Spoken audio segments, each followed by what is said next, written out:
everyone, welcome to back my channel. I hope everyone is having a wonderful day. Before starting the video, please go ahead and hit the subscribe button. Look, we never cheer for anyone to lose their job, but we'll admit it. We were bummed to hear that Sony Pictures TV's Steve Kent was going to continue to oversee The Young and the Restless. We're not sure what soap he's been watching the last few years, but were the late, great William J. Bell still around, we'd be willing to bet an organ that he'd want to give Kent an earful. And here's the thing. We're rooting for him as well as head writer/executive producer Josh Griffith. It may not seem like we are, because we can be hella critical, but we are.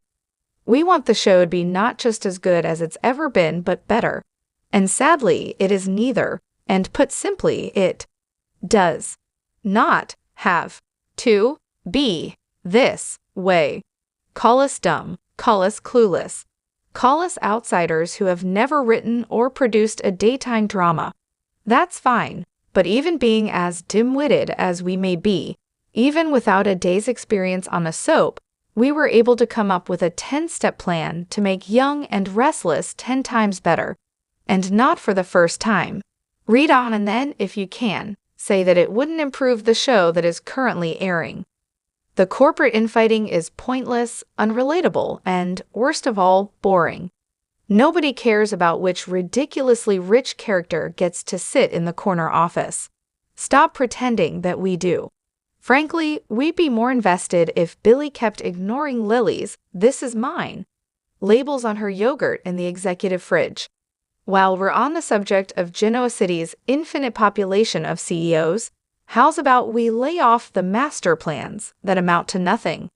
Looking at you, Tucker, Audra, Nate, Mamie, Kyle, Billy. Born in 2001, Kyle should only be 23 years old, but he's already a twice-divorced father and business exec. Summer is, technically, even younger, and her track record is even longer than her ex-husband's. Time to introduce or reintroduce some next-generation characters who will actually behave like kids and be able to plausibly use inexperience as an excuse for their reckless and impulsive behavior. Where's Genoa City's next Playboy or Super Vixen? Here's one idea. Look, we love having Jack, Nikki, Victor, and co front and center. But instead of playing them as action heroes chasing after cartoon villain Jordan, how about playing on their history and having them pay it forward? Have Victor mentor an up-and-comer who, like him, was born with nothing but determination. Have Jack and Nikki team up to open a rehab center for those who, unlike them, don't have gazillions of dollars. Have Tracy do more than be everybody's talk to. Give her a damn love interest already. Is Young and Restless getting dotty in its old age? Time and again, it started what promised to be major plots, and then dropped them as if they were nothing. Audra and Noah were supposed to have been the hottest of red-hot lovers, but she didn't even bother to throw a monkey wrench into his romance with Allie. And where is Allie anyway? The show jumped through hoops to give Jack a granddaughter, only to banish her to Storyline Siberia. What was the point of giving Sharon her own corporation? For that matter, what was the point of her abruptly and inexplicably ending fling with Chance? Did Nikki cure her MS by forgetting that she has it? We could go on. When was the last time Young and Restless told a story that was of the moment? Or even mildly controversial? Did Nate ever get to float the idea that, as the only black employee of Newman, he might have been given short shrift? Have Taraya been fearful about anti-LGBTQ+ legislation? Has a character wanted an abortion and realized that Wisconsin's proposed ban would have made it impossible for her? Don't think so. We 100% understand that the Young and Restless of today doesn't have the budget for location shoots in exotic locales, fresh flowers in the Abbott Mansion, and day player bartenders who are actually allowed to speak. But for the love of Mary Williams, please lay off the terrible green screen effect. It only rubs salt in the wound that is our memories of when the show had top-tier production values. If you're afraid we'll be bored by a scene if it doesn't take place outdoors, Maybe that's a problem with the scene, not its setting.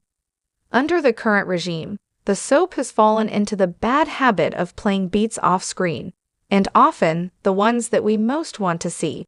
Like, over the last few years, most of Amanda's evolving relationship with her mother, the bulk of Maria and Tessa's adoption journey, Summer's face-off with Audra after getting a whiff of her affair with Kyle, Ashley's first transformation into Flo from Alice Bell.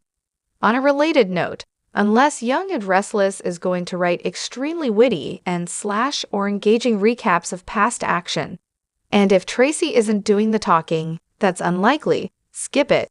We're watching every day. You're just telling us stuff we already know. And if you beat the audience over the head with the fact that you rehash everything that happens, and usually more than once, even your loyalist viewers will realize that they don't have to watch every day. That can't be the goal, right? There was a time when we felt like we knew the characters on Young and Restless as well as we did the back of our own hands. Now, not so much.